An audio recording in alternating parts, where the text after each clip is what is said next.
playing in midfield, as a defender on the game. So it was going good. But yeah, so that definitely took me a long time to catch up and just to be consistent with that.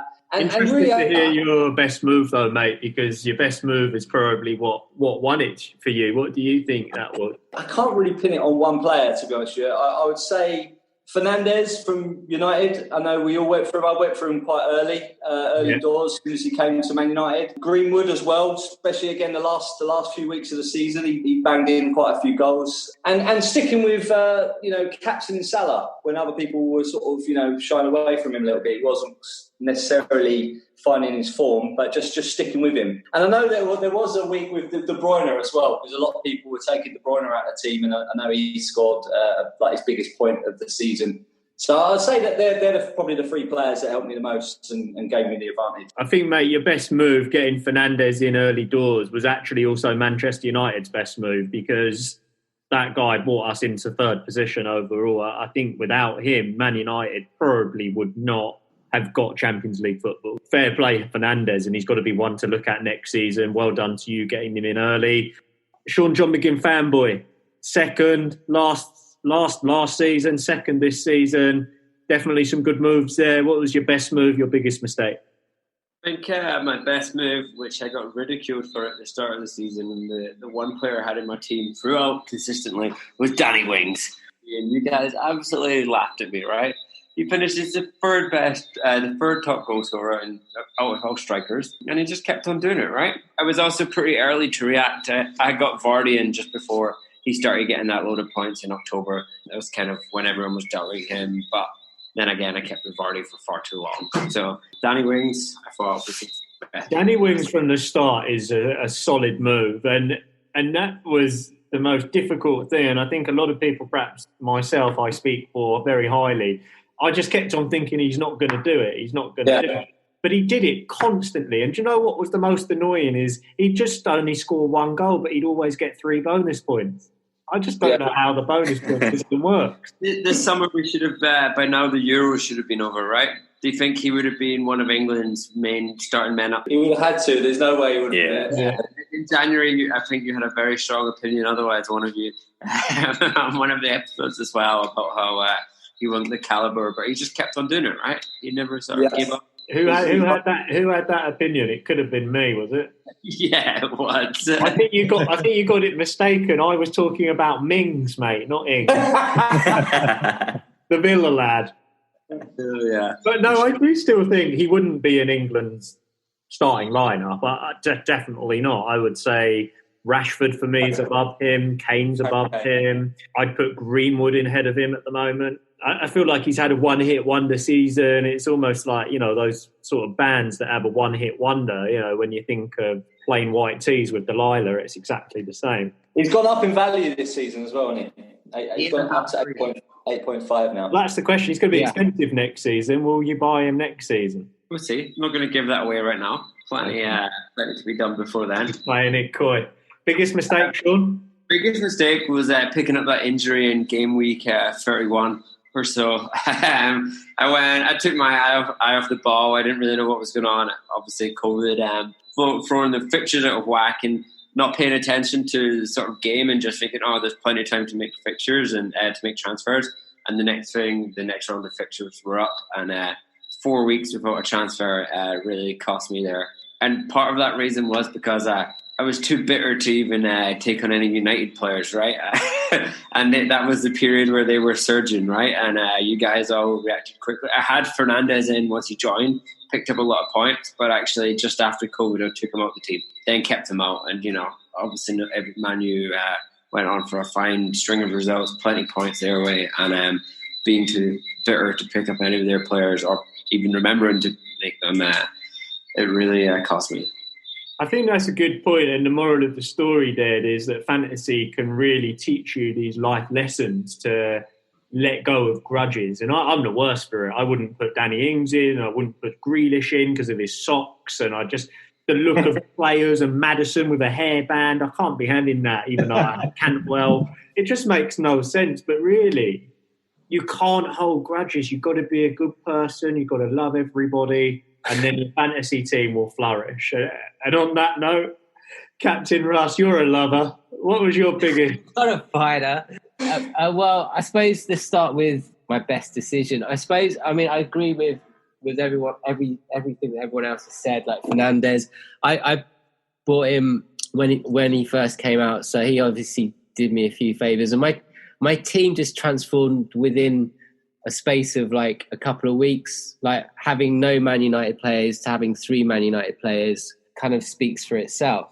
Pope in goal, he's been really consistent throughout the season. I wouldn't highly rate him, but he was good to have. But De Bruyne is a legend. I think he was one of the few players I did have like throughout the whole season. Like he's an ever present, isn't he? He's like you've got to have him. Yeah. And then there's a few players you've got to have, and then you've got to ride the crest of when teams are performing like United, like you said. If you rode that crest, you'd have got the points there and there. The thing is, what I found is like sometimes when you're a little bit desperate, you become a little bit greedy, as in regards to like you want goals. So you end up getting strikers, forwards, and you know that De Bruyne is not going to be one that's consistent in goal scoring. He's the one that sets up the goals. And sometimes you kind of forget that. And sometimes I think that's why some people end up like kind of selling him because, he's not scoring the goals. But he does score the goals as well, though. I mean, he got 13 goals last season, 23 assists. All right, yeah. All right. Well, you're the stats. I see what you mean, though. He's not like getting 19, 20. And when you search for goals, he's a lot of money. He's not an Aguero. But at the same time, every time I bought Aguero, he's like failed me dismally. Like I bought him like when he's on a run and he's always kind of let me down. He's either not played or... So he was like a thorn in my side, and he did the same with me last season as well. I bought him in, and like he got me minimal points. So he's like on the is he not like end of contract? He is, yeah. Man City's team's getting pretty old, and I think we're touching on it in the second half. But I'm interested to hear from you boys about who's going to win the league next season. And we'll touch on that in the second half. But I do feel he's old. He's coming to the end of the contract. David Silva's old. And Man City needing to rebuild, because I look at United and I just see excitement all around. But let me not sway you. Russ, biggest mistake of the season? Basically, the week after Christmas. After Christmas, yeah. That was when I was top, and I made the huge mistake of I had a wild card to play. Expired at the end of that evening. I can't remember whether it was Boxing Day or whatever, but it was then. It was December. It was December at some point at the end of the year. And I decided to use it rather than because I thought I'd got it. Right? Yeah. And it was early hours. It was like early in the morning. It was like 8, 7:30. I was still a little bit drunk, and I kind of changed my team around and regretted it ever since. And then I dropped from 1st down to 5th. But yeah, that was like... What changes you made there then? What changes did you make that dropped you? I had a good team. I should have just left it. I shouldn't have like used my wild card because I felt I had to use it, and I should have just kept it. But did you take De Bruyne out, for example? Was there? No, I never took De Bruyne out. He always stayed in the team. But I just what I ended up doing is like getting rid, like swapping a few players around that were particularly good at that moment in time. I think I bought Aguero for sure, and that was a big mistake. Government health warning, just don't pick your team when you are hungover or drunk. Don't drink an FPL. That's what I would say. That's it. That's great. I like that. Yeah. Don't drink an FPL. You get a conviction for that. FPL. Okay, going down the order, NVD. You were in 5th position. You just lost it at the end to Sausage Burner. Best move, biggest mistake? Best move was actually kind of finally being able to kind of embrace and actually play differential. So definitely kind of post the restart, just taking a punt on Antonio. It played well, a couple of games. Yeah. Haller was out, so he was the main man, right? And I just thought, you know what? And plus I had very little money. I managed my team poorly, so my team value is absolute dirt. And took a punt on him. You return well. And that kind of definitely helped, because I think at one point, actually, I was going to slip further than 5th. So And he was midfielder on the game as well. And I think you did brilliant with that. That was a fantastic move. And I think everyone was so envious because nobody else had it, but you did. And I had thought of it. It didn't go. But for me, that was probably one of the best moves of the season. And, definitely. I mean, look, I can't even contest the wanted to captain him because, that was way far from my thoughts. But definitely, definitely it was good. But at the same time, and it just happens, it's two West Ham players. One of my biggest mistakes was leaving old Snodgrass on the bench once, where he went and scored. Oh yeah. I don't know. He got a massive haul in anyway, and he was just on the bench and just kind of leaving him. And he'd been in my squad. He'd been in the starting 11 the week before. Yeah. So I mean that was it. But I mean, look, apart from that, I think like most of you guys have said anyway, I had Danny Wings in from game 2, and then he didn't do the business for like a game week, and I was just too trigger happy. Took him out and naturally lost about 100 so points on him. So there was consistency as well. Stuck with Trent Alexander-Arnold to the end, and he hauled. But to be fair, he was in most people's team. Flipped between Salah and Mane as well. So I think they're the kind of the biggest pros, biggest cons of the season. So Danny Wings not having him for long enough, not sticking with him. Yeah, that was a hard pill to swallow. That was. Okay, good. Thank you very much, mate. I mean, I think Antonio was great, and it's trying to get again. It's coming back to not being bitter. Patrick Vieira, you didn't come bottom. You came second from bottom or 8th from top. What was your biggest win and your biggest mistake? The win is a tricky one. Mistakes, there's plenty of those. I feel the same. I literally could reel them off. Throughout most of the season, I did a terrible job of picking a captain, so I'd always miss out on points there. For a lot of it, I was trying to be a bit too clever too, and I was transferring players in and taking like the 4-point hit, which there's no need for me to be doing that. But the only good thing that I paid for like taking a risk on a captain, right? You try to differentiate yourself as a captain and pick someone a bit edgy. It doesn't ever seem to pay off, right? Yes, it pays off. You win massively, but it's very difficult to do that. Yeah. When you chose Lundstrom as captain, right? After the break, I don't know why, but I chose Lundstrom. No, was it Lundstrom or? I picked defenders a few times. You chose Van Dijk, I think, once. Van Dijk, yeah, as a like a wild one to try and boost some points.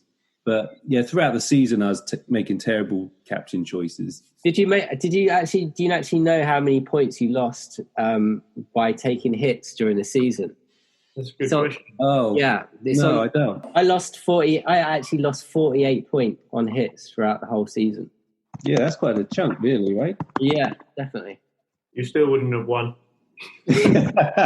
Well, really, I probably go home with your excuses. Sorry. Yeah, the only sort of good thing that I did was I bought Greenwood really early. Yeah, and I would put him in to play. And typically, if he played, he would score a goal early on. Ollie wasn't like playing him full time for the full matches, so he'd come off, and then my sub would come on in place. So.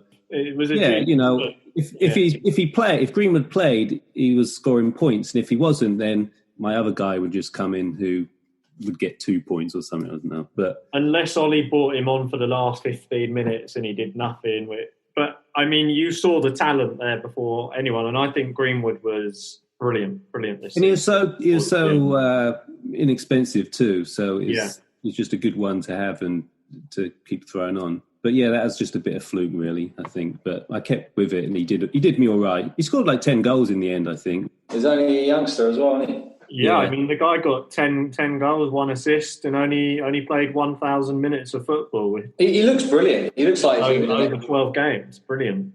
Top scorer next season, potentially, if Man United play well. What buoys me over here is most people's best moves were getting Man United players in, which I think is sounds good for United next season.